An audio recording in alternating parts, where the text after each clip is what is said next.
Olá, seja bem-vinda, seja bem-vindo ao canal do YouTube da professora Madalena Coatio, a sua professora de conhecimentos pedagógicos. Vai fazer o Concurso Público Nacional Unificado, o CNU? Então, seu lugar é aqui comigo. Hoje nós vamos trabalhar um conteúdo referente ao bloco 5, eixo temático 2. O material está aqui na descrição do vídeo, também nos comentários, eu deixo com antecedência lá no meu canal do Telegram, tá bom? Pega o material, vem para a aula. E se inscreva no canal e ativa o sininho, porque daí tu não perde nenhuma aula de qualidade para você. Toda terça e toda quinta tem vídeo novo aqui no meu canal. Outra coisa, ativa o sininho da aprovação, tá bom? Porque aí você não perde nada. E vamos começar? Mas antes da gente começar, eu tenho certeza que você vai amar essa aula e que ela vai ser de muita valia para você, gabaritar a tua prova do CNU. Então, deixa o seu like aqui. Bora lá? Pega o material e vem para a aula. Concurso Público Nacional Unificado. Nós vamos trabalhar a história da educação brasileira. Então, se você vai fazer o bloco 5, que é o bloco da educação, saúde e desenvolvimento social e direitos humanos, do eixo temático 2, que é o eixo das políticas públicas, educação, ciência, tecnologia e justiça. E o nosso conteúdo hoje é o conteúdo da história da educação brasileira. Vem comigo, pega seu material e bora para a questão de número 1. Questão de número 1 é a questão aqui do professor Demerval Saviani, ó. Este livro aqui, ó, História das Ideias Pedagógicas, foi tirada deste livro da FGV, ó, calhamaço. Vamos lá. Demerval Saviani propõe uma sequência de fases do desenvolvimento das concepções pedagógicas na história da educação brasileira. No que se refere à sequência proposta pelo autor, assinale a afirmativa incorreta. A primeira fase transcorre tendo como base a concepção pedagógica tradicional, religiosa, que vai de 1549 a 1759, tá certinho?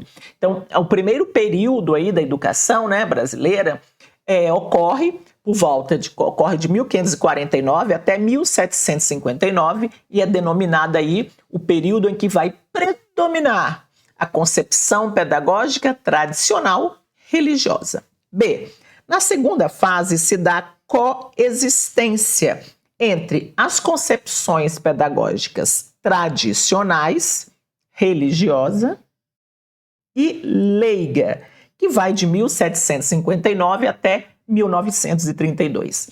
Também está certinho. O segundo período passa a coexistir a escola tradicional religiosa e a leiga, a não religiosa. E por que o marco é 1759?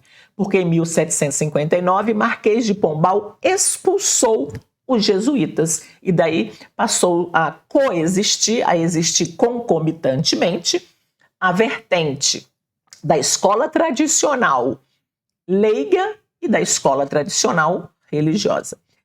C. Na terceira fase, ocorre a emergência e predominância da concepção pedagógica renovadora, que vai de 1932 até 1969. Também está certinho. A terceira fase vai predominar aí a concepção pedagógica da escola nova, renovadora, que começa em 1932 com o lançamento ali oficial, né, do Manifesto dos Pioneiros por uma nova escola e vai até 1969. Já a quarta fase, que é a incorreta, ocorre a emergência e predominância da concepção pedagógica liberal? Não, gente. Aqui na quarta fase, que é o último período, que vai de 1969 até 2001, o autor, né, o Saviani, configurou como a concepção pedagógica produtivista e não liberal, como diz o item. Então, primeiro período, predomina as ideias hegemônicas, né, da vertente da escola tradicional religiosa, que vai de 1549 até 1759. O segundo período, que vai de 1759 até 1932, vai existir ao mesmo tempo a escola tradicional religiosa e a leiga.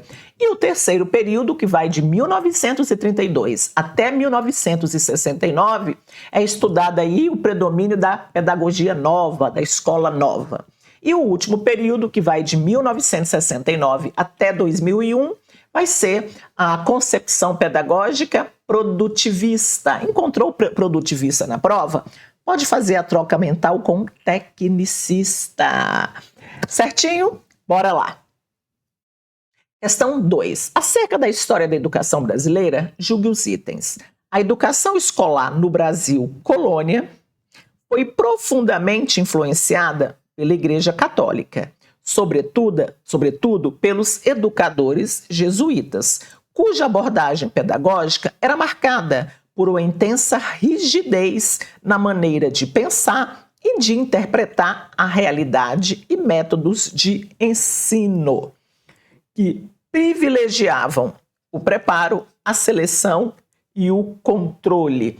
E aí, gente, desculpa, questão 2, tá certo ou tá errada? Tá certinha, né? A educação escolar no Brasil colônia, né, foi profundamente influenciada pelos jesuítas, né, da Igreja Católica, né, os educadores jesuítas da Igreja Católica, e era uma escola extremamente rígida, né, como diz aqui o item, né, rígida. Era uma escola extremamente tradicional, essa educação aí religiosa de cunho jesuítico.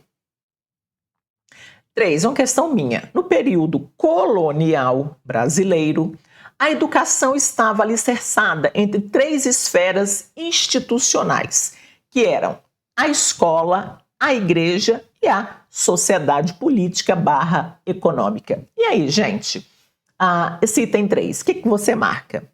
Esse item 3, ele está certinho. No Brasil colônia, né, a educação, ela se assenta, né, ela se alicerça, como eu digo aqui no item, nessas 3 esferas institucionais: a escola, a igreja e a sociedade, tanto política quanto a sociedade econômica. Questão 4. A educação formal brasileira inicia-se no período do Brasil colônia em 1549. Assim, a quem podemos atribuir o primeiro educador da história da educação brasileira? Epitácio Pessoa, Marquês de Pombal, Padre Manuel da Nóbrega, Carlos Maximiliano, Gustavo Capanema. E aí, gente? Essa educação que ocorre lá no Brasil colônia, atribui-se a quem esse primeiro educador da história da educação brasileira? O jesuíta Padre Noel da Nóbrega, né, que começa aí a educação jesuítica com a chegada da Companhia de Jesus, que era uma companhia aí, de padres jesuítas. Então, o primeiro educador aí da história da educação brasileira começa lá no Brasil colônia com a escola jesuíta, que foi o Padre Manuel da Nóbrega. 5. Os jesuítas foram responsáveis por realizar práticas de ensino na história da educação no Brasil, especificamente no período conhecido como Primeira República, Regencial, Primeiro Império, Monárquico, Colonial. Essa daqui a gente já até comentou nas questões anteriores, né? Então, gente, os jesuítas aqui, eles são responsáveis pelas práticas educativas no Brasil colônia, especificamente aí no período colonial. 6. Sobre a história da educação brasileira, considere as afirmações abaixo. 1. A reforma de 1968 imprimiu um caráter democrático ao ensino brasileiro, desde o fundamental até a universidade, fortalecendo os movimentos estudantis. E aí, gente? Esse item, ele está errado. Porque a reforma de 1968, ocorreu após o quê? Após o golpe militar. O golpe militar foi em 1964. E com a reforma que foi instituída pós-golpe militar, né, em 1968, não se imprimiu um caráter democrático ao ensino brasileiro. Muito pelo contrário, não se queria fortalecer os movimentos estudantis, queria silenciar os movimentos estudantis para que não houvessem as denúncias do que acontecia dentro das universidades, dentro das escolas secundárias, né? Os movimentos estudantis foram silenciados com a reforma de 1968, né? A reforma de 1968 reformou a primeira LDB.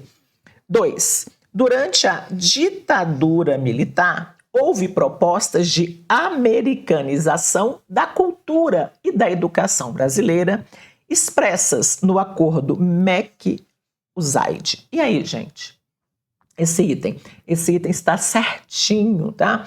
Então, ali durante a ditadura militar, no final dos 60, ali no começo dos 70, houve essa americanização, sim, da cultura brasileira, da educação, houve, sim, essa americanização da cultura e da educação brasileira. E isso, gente, se expressava por meio de um acordo em que o Ministério da Educação assinava.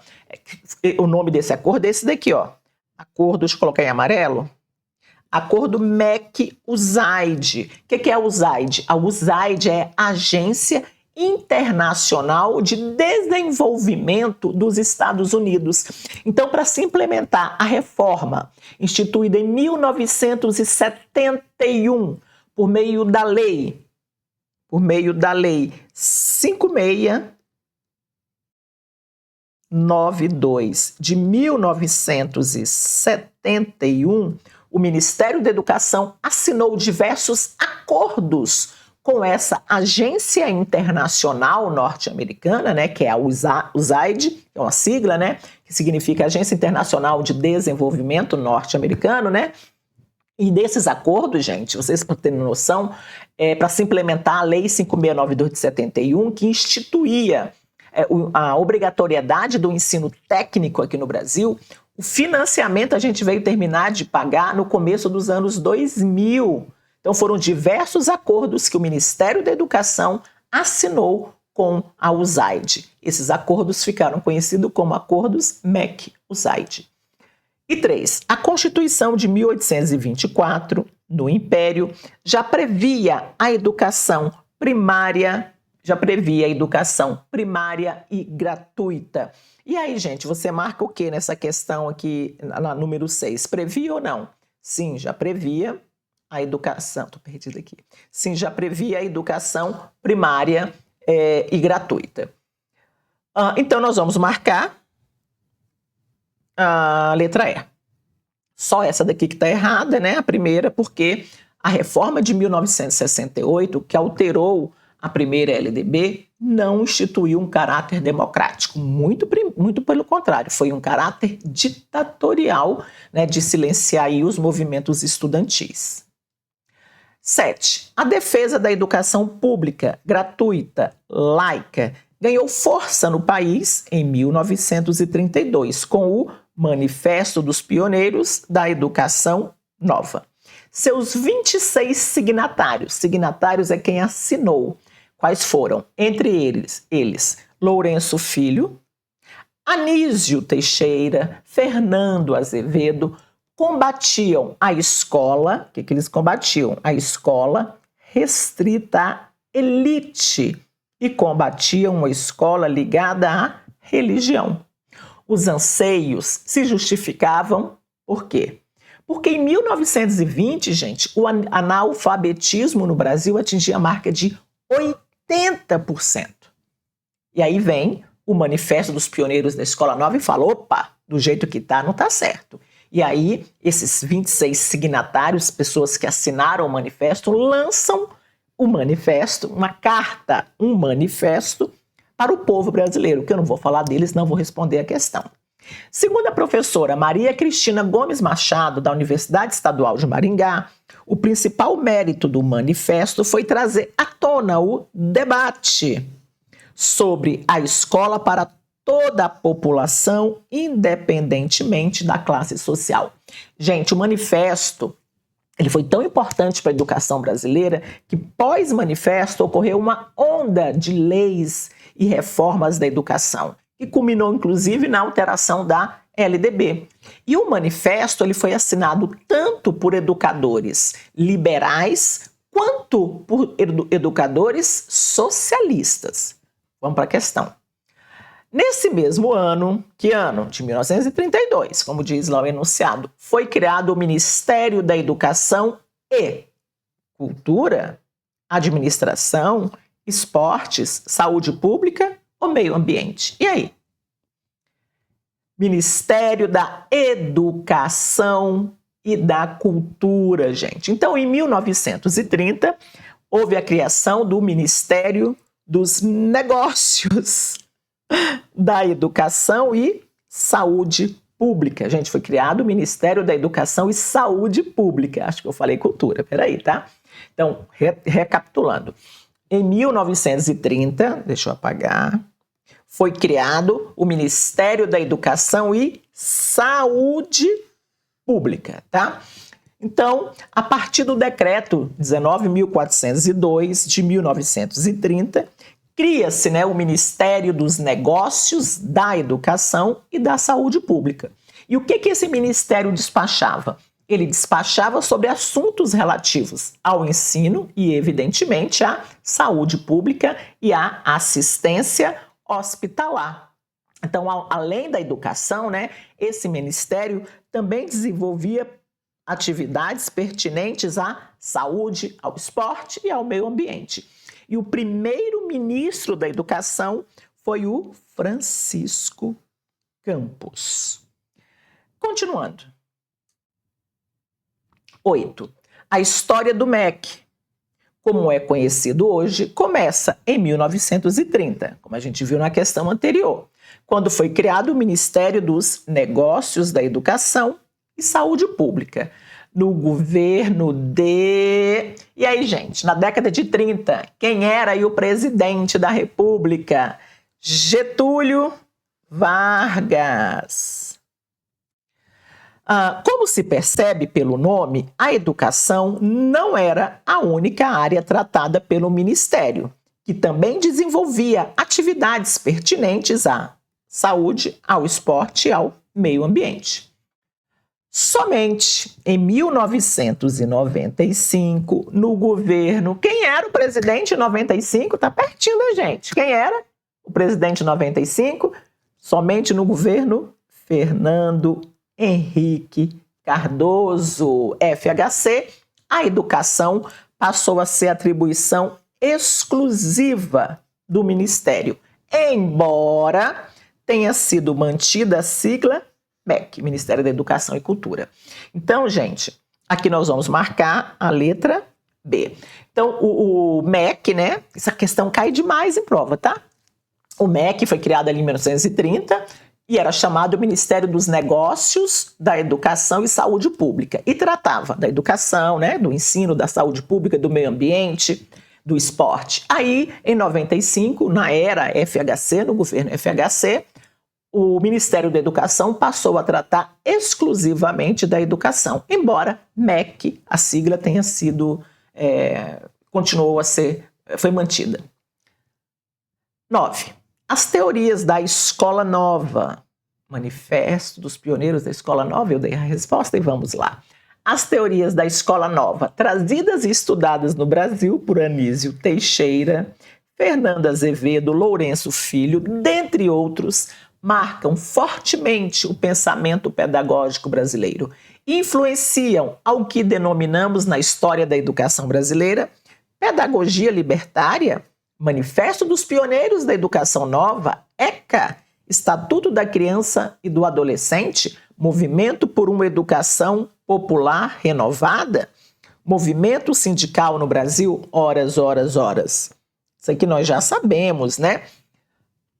as teorias da Escola Nova, né, que teve aí como signatários Anísio Teixeira, Fernando Azevedo, Lourenço Filho, né, marcou fortemente o pensamento pedagógico brasileiro e influenciou a história da educação. E foi aí, em 1932, que foi lançado ao povo brasileiro o Manifesto dos Pioneiros da Educação Nova, porque a gente vinha de centenas de anos de uma escola tradicional. E aí vem os signatários, né, da Escola Nova e falam, opa, essa escola tradicional não está com nada, essa escola tradicional não está dando conta das mudanças sociais.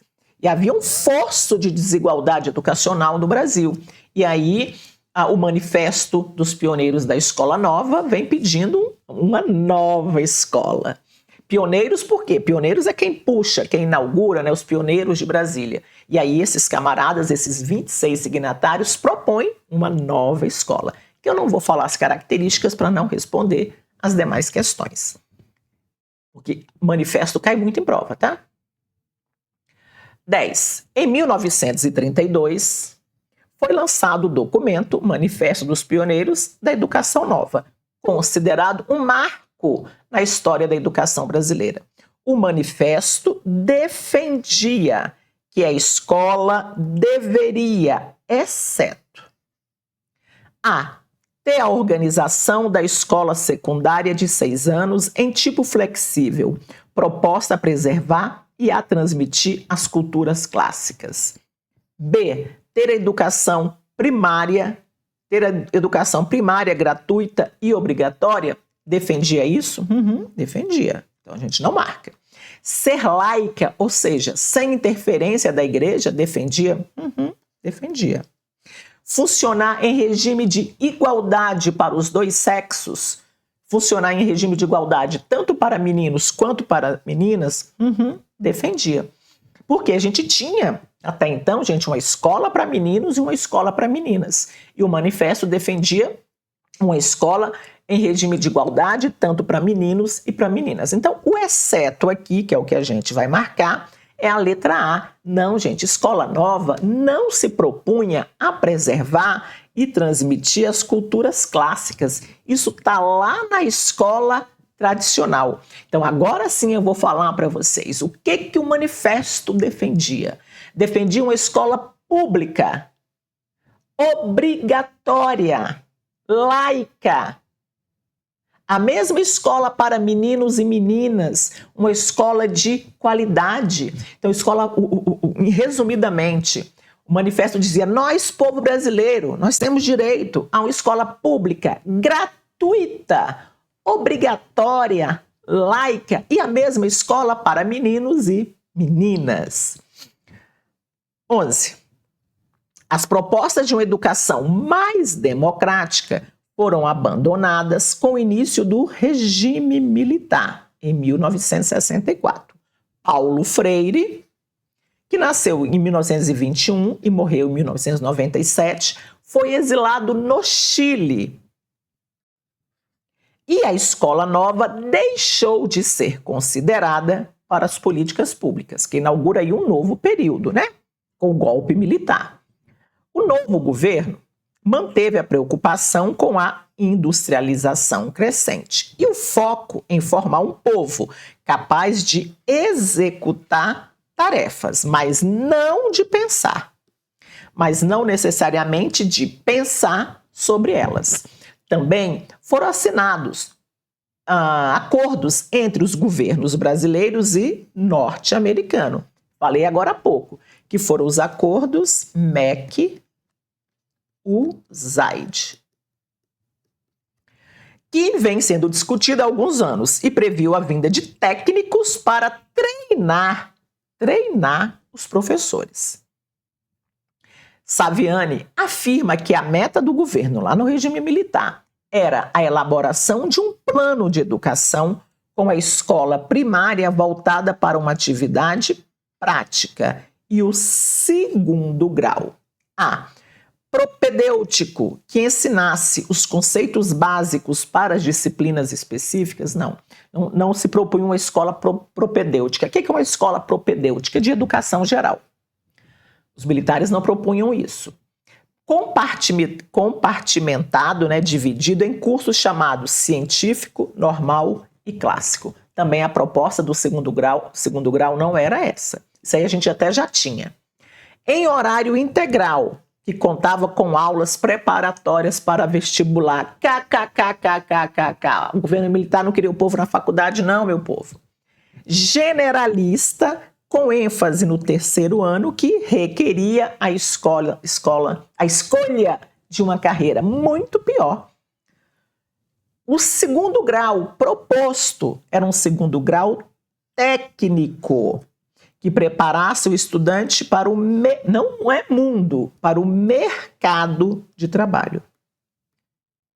Vou colocar isso aqui que é bem importante. Então, no governo militar, nós vamos ter a reforma, né, da primeira LDB, que foi a lei número 5692 de 1971, instituída aí no auge do regime militar, né, Então, a lei 5692 de 71, ela cria a compulsoriedade, a obrigatoriedade do segundo grau técnico, do segundo grau profissionalizante. Terminou lá o primeiro grau, ela cria também o primeiro grau, que ia da primeira à oitava série, e o segundo grau. Terminou ali a oitava série, compulsoriamente você tinha que fazer um segundo grau técnico, profissionalizante. Para quê? Para se ingressar no mercado de trabalho. Por quê? Porque as empresas estavam chegando aqui ao Brasil. A Lei 5692 de 71, ela é chamada de filha da ditadura. Em um mês, foi montado um grupo de trabalho para escrever essa lei. Esse grupo se sentava aqui na Universidade de Brasília. Então, em um mês, o grupo foi montado, a lei foi escrita, sancionada pelo presidente e aprovado por um Congresso Nacional que estava sitiado, né, pelos militares. Então, resumidamente, ela cria o primeiro grau e o segundo grau, sendo que o segundo grau tinha que ser obrigatoriamente, compulsoriamente profissionalizante, técnico, para formar mão de obra para o mercado de trabalho, entre outras coisas. Então, a letra E. Próxima. 12. Leia os itens a seguir sobre a história da educação brasileira e marque a alternativa verdadeira. Em 1932, um grupo de intelectuais preocupados em elaborar um programa de política educacional amplo e integrado, lançou o Manifesto dos Pioneiros da Educação Nova, redigido por Fernando de Azevedo e assinado por outros conceituados educadores, como Anísio Teixeira. E aí, gente, isso está certo ou está errado? Está certo, né? Já falamos disso em tantas questões. Em 32, um grupo de intelectuais preocupados, né, em propor uma política educacional de uma escola para todos, né, lança o Manifesto dos Pioneiros da Escola Nova, que foi assinado por Fernando Azevedo, Lourenço Filho, Anísio Teixeira, e que expressava, né, propunha, né, uma educação pública, gratuita, obrigatória, laica, de qualidade, e a mesma educação para meninos e meninas. 2. Com a aprovação da primeira Lei de Diretrizes e Bases da Educação Nacional, em 1961, os órgãos estaduais e municipais ganharam autonomia, com diminuição da centralização do MEC. E aí, gente? Sim, a primeira LDB, que foi a Lei 4.024 de 1961, né? Ela propõe que os órgãos estaduais e municipais de educação tenham um pouco mais de autonomia, né? Diminuindo, não acabando, diminuindo a centralização do MEC. 3. Em 1996, o Ministério da Educação criou o Fundo de Manutenção e Desenvolvimento do Ensino Fundamental e de Valorização do Magistério, chamado de Fundef. Os recursos para o Fundef vinham das receitas dos impostos e das transferências dos estados do DF e dos municípios vinculados à educação. E aí, gente? Tá certo ou tá errado esse item? Esse item está certinho. Em 96, cria-se aí o Fundef, né? Que era um Fundo de Manutenção e Desenvolvimento do Ensino Fundamental de Valorização do Magistério. O Fundef foi uma política de financiamento da educação importantíssima para o ensino fundamental. Depois da vigência do Fundef, né? O Fundef era apenas para o ensino fundamental. Depois da vigência do Fundef, hoje nós temos o Fundeb, né, que financia a educação básica, infantil, fundamental e médio. Então aqui nós vamos marcar a letra D de dado. Os 3 itens estão certos. Questão de número 13. Passam aí enquanto eu tomo água. Vamos lá. O movimento educacional no Brasil... Gente, me diz aí. O que vocês estão achando? As questões estão difíceis ou estão fáceis? Fala aí pra mim. História da educação brasileira, as questões são meio difíceis mesmo, né, gente? Mas olha, vai dar tudo certo. E aí, você tá gostando da aula? Você já deixou o seu like? Para de murrinhagem de like, tá? Para de murrinhagem de like. Aluno que dá like é o aluno que vai ser aprovado ali nas primeiras posições. Para de murrinhagem, para de murrinhagem. Bora lá? Vamos continuar. 13. O movimento educacional no Brasil se propôs a renovar o ensino no início do século XX, com forte influência do pensamento de John Dewey, que tinha entre seus quadros pensadores como Anísio Teixeira, Lourenço Filho e Fernando Azevedo. Qual é o movimento educacional que se propôs a renovar o ensino no início do século XX aqui no Brasil? Escola nova, socio-interacionismo, construtivismo ou educação popular? Gente, esses 3 camaradas, Anísio Teixeira, Lourenço Filho e Fernando Azevedo, eles assinaram o Manifesto dos Pioneiros da Escola Nova. Logo, o movimento foi o movimento da Escola Nova. E sim, o movimento da Escola Nova foi influenciado por quem? Pelo John Dewey, que é considerado, John Dewey, um americano, que foi professor do Anísio Teixeira. E sim, o John Dewey defendia uma nova escola. A escola que nós tínhamos, eu estou falando agora dos Estados Unidos, final do século XIX. A escola que se tinha até aquele momento era a escola tradicional.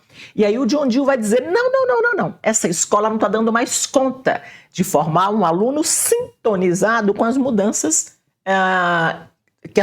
que ocorreram no século XIX, Revolução Industrial e tudo. E aí ele fala, é necessário uma nova escola.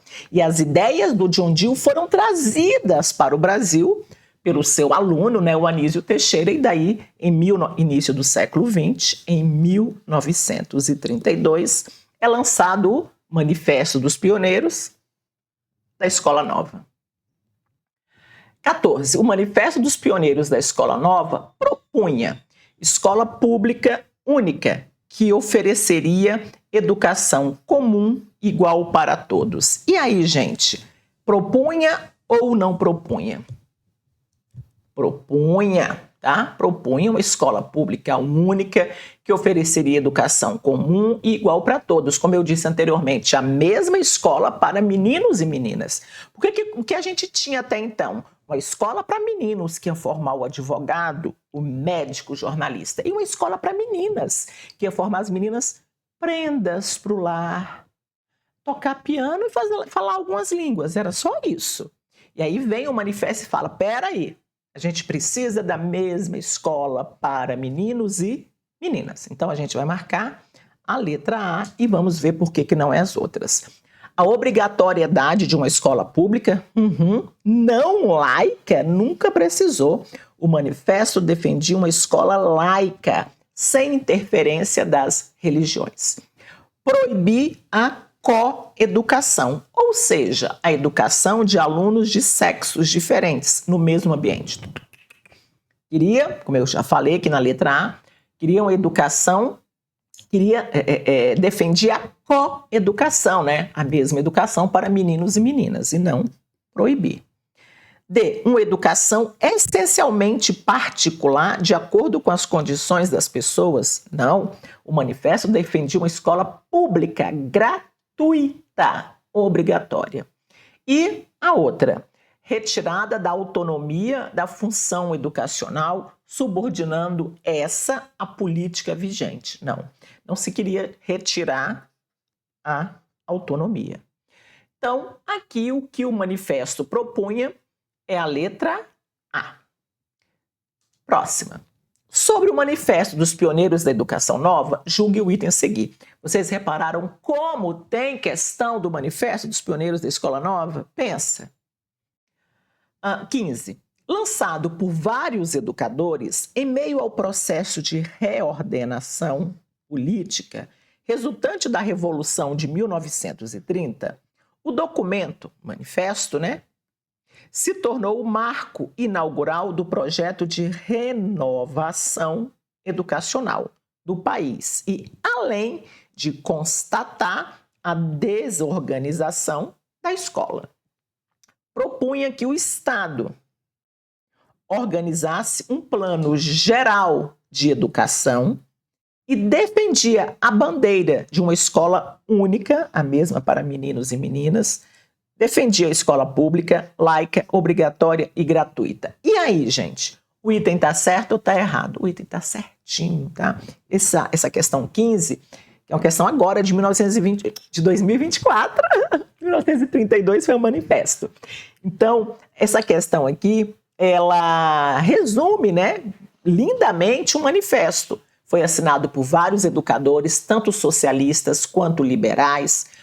Ele nasce aí no processo de uma nova ordem política por conta da Revolução de 1930 e o manifesto inaugura essa nova educação, que é o movimento da renovação, pedagógica. E o manifesto também detecta o quê? O quão desorganizada eram as nossas escolas. E aí propõe que o Estado tivesse um plano geral para se organizar a escola e lançou a bandeira da escola única, mesma escola para meninos e meninas, uma escola pública, obrigatória, laica e gratuita. 16. Em 1942, começaram a ser reformulados alguns ramos do ensino, dentre eles o ensino industrial, a criação do SENAI, Serviço Nacional de Aprendizagem Industrial, SENAI, o ensino secundário e o ensino comercial. O principal precursor foi Anísio Teixeira, Francisco Campos, Gustavo Capanema ou Rocha Vaz. E aí, gente? Em 1942, quem puxa essas reformas do ensino? Quem puxa essas reformas do ensino? Foi este camarada aqui, Gustavo Capanema. O nome da reforma é chamada de Reforma Capanema, tá? Então, a Reforma Capanema foi criada durante ali o Estado Novo, de 1937 a 45, regulamentou o ensino e foi levado a partir de 1942, como eu disse, com essa Reforma Capanema. E qual o nome dessa Reforma Capanema? Essa daqui, ó, Leis Orgânicas do Ensino. E o que a reforma estrutura? O ensino industrial. Reformou o ensino do comércio, reformou o ensino comercial e cria o quê? O SENAI. E o Gustavo Capanema, ele foi ministro, Ele esteve à frente do Ministério da Educação durante o governo Getúlio Vargas, de 1934 a 1945. Mas o que eu quero que vocês peguem aqui foi a Reforma Capanema, tá? Em 1942. E a Reforma Capanema, ela reformou o ensino industrial, daí a criação do SENAI, reformou o ensino secundário, que é o que hoje a gente chama de ensino médio, e também o ensino comercial que existia na época. Então foi uma grande reforma aí da escola secundária. Gustavo Capanema, Reforma Capanema, 1942, tá? Ensino industrial, ensino secundário, ensino comercial. Deixa eu colocar aqui em amarelo. Reforma Capanema, o ensino industrial, o secundário, o ensino comercial e cria-se o Senai.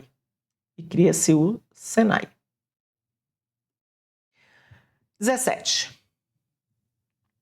A primeira década do século XXI ficou marcada como a década da educação, em função da nova política educacional assumida de forma colaborativa pelos entes federativos, União, Estados, municípios, DF, pelos entes federativos da sociedade brasileira. No contexto das mudanças inauguradas a partir do ano 2000, situa-se a implementação do primeiro Plano Nacional de Educação, PNE, o qual vigorou no período de, letra A, 2004 a 2014, 2000 a 2010, 2002 a 2011, 2003 a 2013, 2001 a 2011. E aí, gente, qual foi a data aí do primeiro PNE, do primeiro Plano Nacional de Educação? Ele tem vigência de 2001 até 2011. E agora a gente vive aí, né, o outro PNE, que começou a ter vigência em 2014.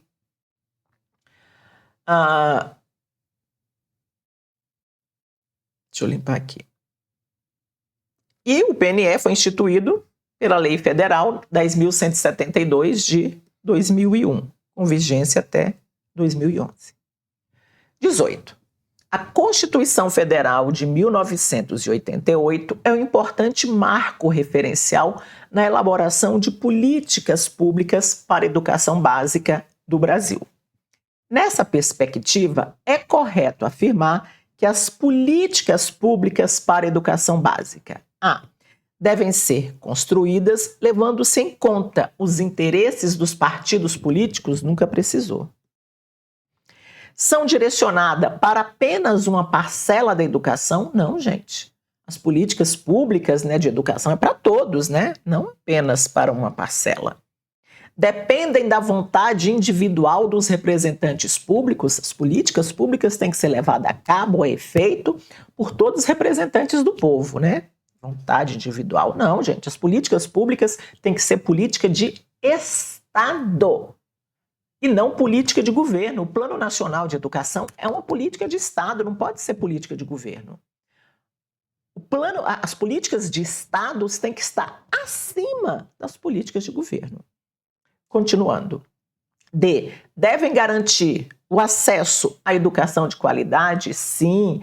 As políticas públicas para a educação básica, né, educação infantil, fundamental e médio, têm que garantir, sim, uma educação de qualidade. E, letra E, visam diminuir o fracasso provocado pelas classes menos favorecidas. Esse não é o mote, né? É claro que se tem uma educação de qualidade, né, diminui sim o fracasso escolar. Mas o fracasso escolar não é provocado pelas classes menos favorecidas, muito pelo contrário.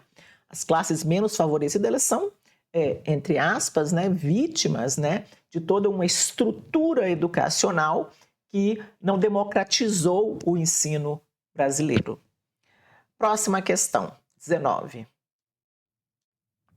Com referência às bases legais da educação nacional, julgue o item subsequente. Na história da educação brasileira, até o presente momento, a Lei 9394 de 1996 é a única que estabelece normas para todo o sistema educacional brasileiro, desde a educação infantil até a educação superior. E aí, gente, item certo ou errado? O item está errado, tá? Porque nós tivemos, antes dessa LDB, né, que é atual, que é a Lei 9394/96, nós tivemos a primeira LDB, que foi essa daqui, ó, a Lei 4.024 de 1961. E a primeira LDB, ela passou por duas grandes reformas. Uma reforma em 1968, a gente até fez uma questão sobre isso, que reformou os artigos relacionados à educação superior. E a outra reforma foi em 1971, no ápice do regime militar, com aquela lei que eu já falei dela, a Lei 5692 de 71, que instituiu aí o primeiro grau e o segundo grau, em que o segundo grau tinha que ser obrigatoriamente profissionalizante, técnico. E vamos para a última e ufa! Estão gostando da aula? Se estiver gostando, deixa seu like, inscreva-se no canal, ativa o sininho para a gente ter mais encontros como esse. E se você vai fazer CNU, veja a playlist, maratona, porque as minhas aulas são melhores do que Netflix. Bora nessa. Próxima questão. O público e o privado constituem um tema entranhado na história da educação brasileira e expressam um debate de grande atualidade no Brasil e no mundo. Nesse sentido, julgue o item que se segue. A escola pública, como hoje é conhecida, teve um nascimento tardio no Brasil, mais especificamente na década iniciada em 1931. E aí, gente? O item está certo. Infelizmente, o Estado brasileiro demorou muito para democratizar o acesso à escola, o acesso à escola pública. Então, com o manifesto, lá em 1932, o manifesto acende esse debate. Não. Nós, povo brasileiro, queremos uma escola pública, obrigatória, gratuita, laica, e a mesma escola para meninos e meninas. Então, infelizmente, o nascimento de uma escola pública, obrigatória, gratuita, uma escola para todos, demorou muito para acontecer no Brasil. Isso começa-se a discutir lá na década de 30. E daí, isso se explica muito, o abismo social que nós temos vivenciado ao longo dos anos. E aí, meu povo, me diga aí, gostaram da aula? E aí? Essas questões, vou logo direto ao ponto, não vou ficar, vamos lá, corrigir, porque agora é hora de vocês, treinarem, o concurso foi aí suspenso, infelizmente, o motivo foi triste demais, mas o concurso foi suspenso. Aproveitem esse tempo para treinar, porque vocês já estudaram, porque a prova já era para ter acontecido, então vocês já estudaram, então agora é hora de treinar. Certinho, meu povo? Bom, vou me despedir aqui de vocês, pedindo para vocês se inscreverem, ativarem o sininho para não perderem nenhuma aula, tá bom? E a gente se encontra por aqui, tá certo, meu povo? Lembre-se, meu povo, tudo vai dar certo. Carimba que é top! E lembra, gente, todo mundo passa em concurso público e daqui a pouquinho você estará assinando o seu termo de posse aí no governo federal. Um beijo, meu povo. Tchau, tchau.